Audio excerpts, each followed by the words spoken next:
Muy buenos días, mi nombre es Elder Hoyos, soy estudiante de licenciatura en Filosofía del periodo 1604. La realización de este video tiene como fin explicar los conceptos del curso Teorías del Aprendizaje, más exactamente del tema Teorías Conductistas. A continuación vamos a dar inicio con la primera tabla. Gracias, Elder. Hola a todos, mi nombre es Yadira Medrano, también soy estudiante del programa de licenciatura en Filosofía y vamos a hablar un poco del trabajo. Vamos a compartir la pantalla.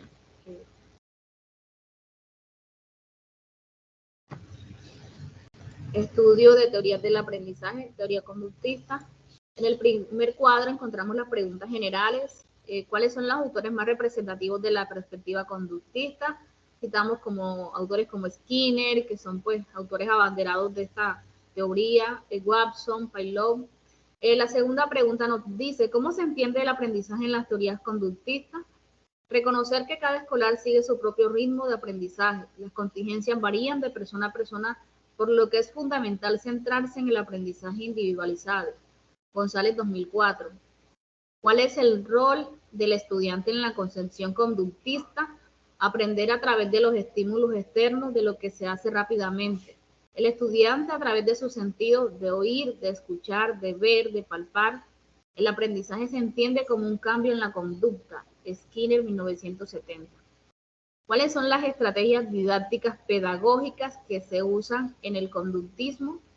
Las tareas deben plantearse subdivididas en sus partes más elementales para que puedan ser aprendidas.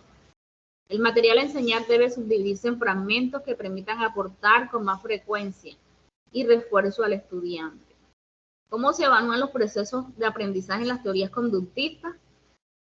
Nos dice que es importante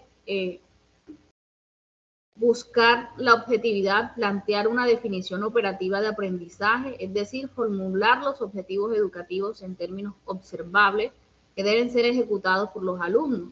Los objetivos deben ser observables ya que solo así pueden ser evaluados. Un objetivo que no se pueda ver no es viable a la hora de la evaluación. Compañero. Ok, gracias compañera Yadira. Continuamos con la segunda tabla, que es conceptos específicos. El primer concepto que tenemos es estímulo. Estímulo es la acción que motiva positivamente a un individuo o a un sujeto a seguir adelante, a superarse. Un ejemplo claro de esto es un docente motivado positivamente para apoyar a sus estudiantes a terminar sus estudios correspondientes. El segundo concepto que encontramos es respuesta. Una respuesta es una declaración dada por un individuo en base a una pregunta generada. Un ejemplo de esto es los trabajos que nosotros los estudiantes unadistas le enviamos a nuestros tutores o asesores. Tercer concepto, reforzamiento. El reforzamiento es un proceso que tiene como fin fortalecer un aprendizaje. Un ejemplo de esto es, como decíamos anteriormente, un docente motivado que repita las veces que sean necesarias dicho tema para que el estudiante logre afianzar los conocimientos. Otro concepto que tenemos es condicionamiento. ¿Qué es el condicionamiento? El condicionamiento es una modificación del comportamiento de un individuo mediante estímulos positivos. Un ejemplo claro de esto, un niño rebelde. El comportamiento de un niño rebelde puede ser modificado o cambiado a través de estímulos positivos como terapias, buen trato, siempre y cuando no se evidencie ningún tipo de violencia. Clásico. En teorías conductistas podemos tomar clásico como un modelo de calidad superior o ser perfecto, que lo tomamos como un ejemplo a seguir. Por ejemplo, una persona moral y éticamente profesional que sea el ejemplo de la sociedad, esa persona que nos inspire a seguirla. Condicionamiento, decíamos que consiste en establecer ciertas condiciones de control. Una persona que no tiene control de sí misma puede ser cambiada su actitud mediante estímulos satisfactorios para el mismo individuo. Así es, compañero. Vamos a mirar el cuadro de aplicación de conceptos. Nos dice que la situación es un estudiante, se llama Andrés, que no se concentra en la clase, pasa de pie, siguiendo a la profesora, a la maestra, va a los escritorios de sus compañeros. Cuando se sienta, lo único que hace es colorear porque no desea hacer ningún tipo de actividad.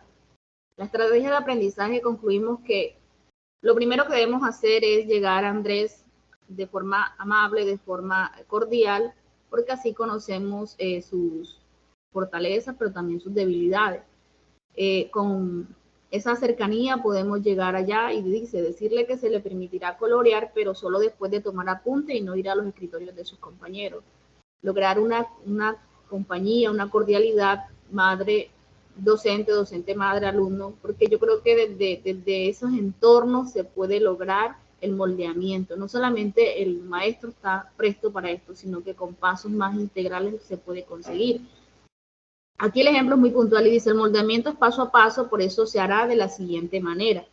Si logra estar sentado por 20 minutos, se le entregará un libro de colorear por 15 minutos.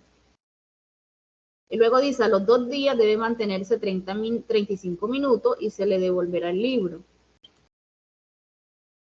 El cuarto y quinto día el estudiante debe permanecer en su escritorio por 60 minutos y se le regalará el libro de colorear, permitiendo que pueda colorear. Así, a través de estos pasos vamos generando un moldeamiento fino, un moldeamiento que se evalúa y la evaluación se hace de la siguiente manera. El proceso de aprendizaje se evalúa usando la técnica anterior. El maestro tiene en cuenta las condiciones del estudiante para que el cambio de la conducta sea una conducta duradera, sea algo permanente. Entonces, para llegar a esa evaluación, debemos conocer, debemos tener antecedentes, debemos moldear, debemos ejecutar y seguir ese moldeamiento para que los resultados sean permanentes y no solo de momento. Compañero, cuénteme más sobre el tema. Sí, compañera. Bueno, vamos a hablar un poquito sobre el moldeamiento, en qué consiste, qué es. El moldeamiento es una conducta mediante el cual el reforzamiento, bueno, en otras palabras, y para ser más conciso, el moldeamiento es un procedimiento que sirve para cambiar una conducta y enseñar una conducta nueva, una conducta deseada. Para moldear una conducta tenemos que tener en cuenta ciertos criterios, como decía la compañera Yadira, un paso a paso. Unos ejemplos de esto de paso a paso sería identificar qué tan capaz es la persona, identificar la conducta deseada de esta persona, identificar los reforzadores potenciales en el ambiente del estudiante, dividir la conducta deseada en metas pequeñas. ¿Cómo así que dividir la conducta en metas pequeñas? Como decía la compañera en la tabla anterior, el muchachito se le designaba cierto tiempo sentado y que si lograba permanecer ese tiempo sentado se le daba el cuaderno. Entonces, básicamente es eso, dividir esas metas en metas más pequeñas para lograr moldear el comportamiento del individuo.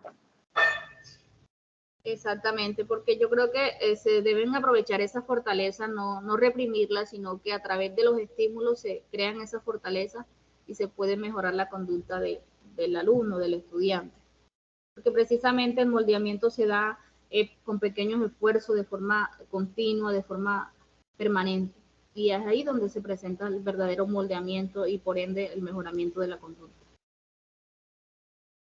Correcto, compañera Yadira. Entonces, bueno, nada, con esto concluimos el estudio de las teorías del aprendizaje, más exactamente el tema de teoría conductista. Muchas gracias.